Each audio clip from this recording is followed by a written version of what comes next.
Hi, Courtney. Reagan Wakefield from Wakefield Financial Consulting here. It was a pleasure meeting and speaking with you on our Zoom call last week. I thought it would be helpful for me to create this video to share with you my recommendations and advice on how to help you overcome your debt. I encourage you to watch this video as many times as you'd like, and then afterwards, I'd like to schedule another meeting so that we can discuss any questions or concerns that you may have. After our first meeting, you also sent me an email with some questions that you had, so I will be addressing those questions in this video as well. So let's go ahead and let's just jump right in. Before we get into any numbers, I want to establish one incredibly important concept. You are not the first, nor are you the last person to go through this. Many people have gone into debt and have come out on top. In fact, NBC News reported that 25% of millennials have debts that totals over $30,000. And only 22% of millennials are debt-free, which actually means that you're in the majority. There is light at the end of the tunnel, and together we are going to get through this. Now that we have that established, let's go ahead and recap some of the things we discussed at our first meeting. Courtney, you are 25 years old, and you were previously employed as a teacher at a private school. At this job, you earned $60,000 annually, and you received medical benefits. However, once COVID-19 hit, your school had some budget cuts, which caused you to be furloughed from your position. You also have some outstanding debts. Let's go ahead and recap what those debts are. You have $20,000 in student loans with an interest rate of 5%. You have a Capital One credit card that totals $9,000, and you have an interest rate of 25%. You also have an American Express card that totals $5,000 with an interest rate of 23%, an Education Credit Union credit card with an amount of $3,000 and an interest rate of 15%. You have a medical bill from a skiing accident that totals $3,000, and there's an interest rate of 19%. And finally, you have a car loan of $9,000 with an interest rate of 5%. So your total debt is $50,000 with interest rates ranging from 5 to 25%. Now, let's discuss some strategies to help get you through this debt. Have you ever heard the saying, don't put all your eggs in one basket? Well, that's exactly what we're going to do. I'm going to recommend that you utilize debt consolidation. Debt consolidation is a form of refinancing which consists taking out one large loan to pay off many others. By combining your debt and putting it all in one place, it makes it more manageable, and you'll also be able to have a lower interest rate. This will allow you to pay off your debts in a shorter amount of time and make it more affordable. In your case, you already have a relationship with the Education Credit Union, as you have a credit card out through that credit union.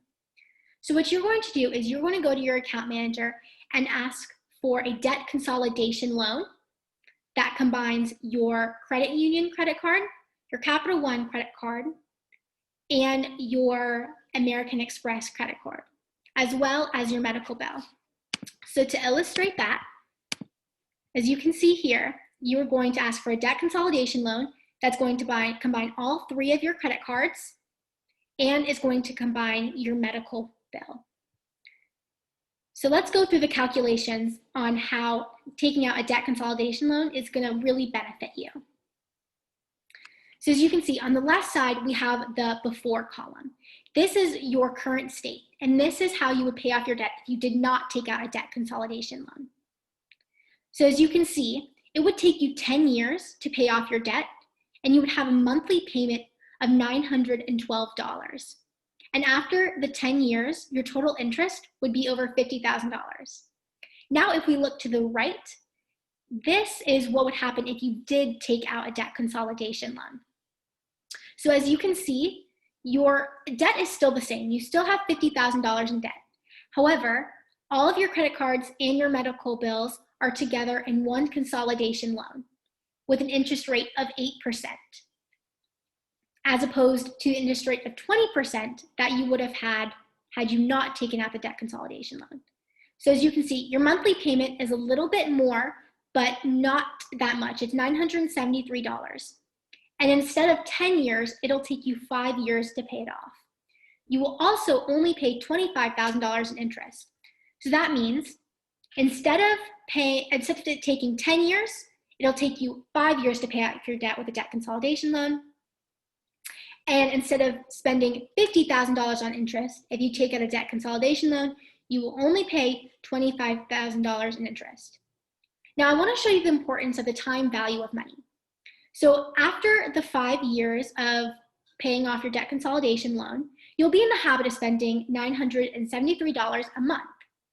If you were to, every month after you've paid off your debt consolidation loan, continue to invest every month $973 for 5 years and put it into an investment account, you would have over $500,000 when you are 50.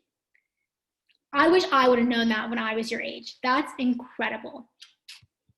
So now, in our previous meeting, you sent me a question about how you had a question about your FICO score, what it was, and how you can improve it. So let's go ahead and dive into that. A FICO score is a numerical measurement of your credit health. So this helps insurance, credit agencies, anyone who can give you credit. It helps let them know if taking out credit on you is risky or if it is good. So there are 4 different ranges of credit of a FICO score. There's 300 to 629, that's in the bad range.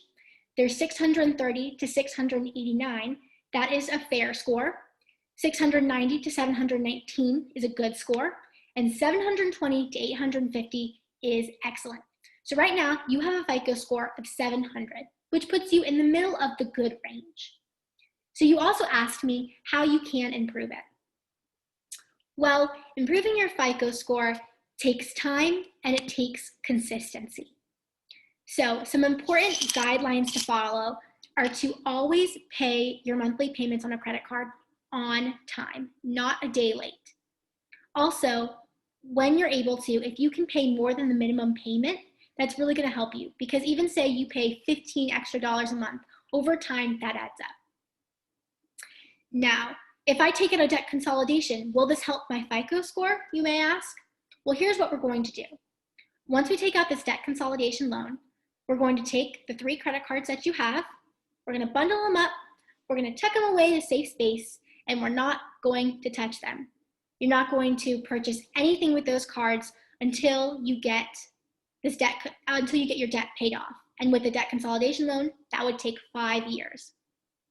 However, we're going to keep those credit cards active. So you're going to have a balance of 0 every month on those cards, but you're going to keep them active, which is going to help keep your FICO score healthy.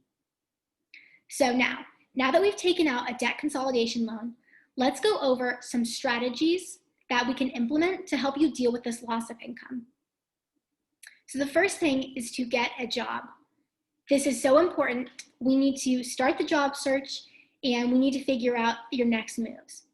So I think that we should utilize your experience, your education, and all that good stuff as a teacher and do something in the education field. So I know that you previously taught at a private school. We may want to broaden your horizons and you may want to look into teaching at a public school. If you can't find a full-time teaching position at a public school, that's okay. We have a bunch of different options. Remote learning has been very difficult for a lot of students, and a lot of parents are looking for tutors for their students. So I would encourage you to leverage the existing relationships you have with your parents and students and start tutoring some students that need some extra help. This could be for a range of ages. Also, you could look into substitute teaching. So you have many other options of income, but the most important thing is that you get a job. So the second strategy I have for you is to get a roommate. Right now you have a 2-bedroom apartment, but you have a spare bedroom. If you got a roommate, you would be able to split rent and utilities with this roommate. That would save you about $650 to $700 a month, which is really close to the amount you would pay every single month for your debt consolidation loan. So the third strategy we have is to have an app that can track your expenditures. So some example of these apps are Mint, Personal Capital, Pocket Guard, all that good stuff. But any app that you feel comfortable using is the app that you can use. Now, like I said, this app will track all of your expenditures. So this is going to help you cut out any unnecessary purchases that you don't need. And this is going to help improve your spending habits. And by improving your spending habits, it's going to help prevent you from going into debt in the future. Now, I also want you to start saving. So once you have a source of income, I want you to dedicate 5% of your monthly income and put it away in a savings account that you will not touch. After the next 5 years, after we pay off your debt consolidation loan, I want you to then increase that to 10%.